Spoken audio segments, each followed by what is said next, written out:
How to mark all messages as read at once on Telegram.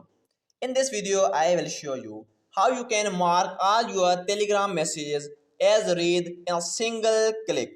So for that, just open your Telegram app or Telegram account on your mobile phone. When you open this, at top left side, you can see there are three horizontal lines. Just click on these three horizontal lines, and at the bottom there is an option called settings. Just click on these settings. When you click on setting, scroll down at the bottom and you can see they're writing Telegram for Android variant 10.12.0. So just click and hold this. When you click and hold this, it's saying long press again. Again press and hold this. And now another menu pop up in front of you.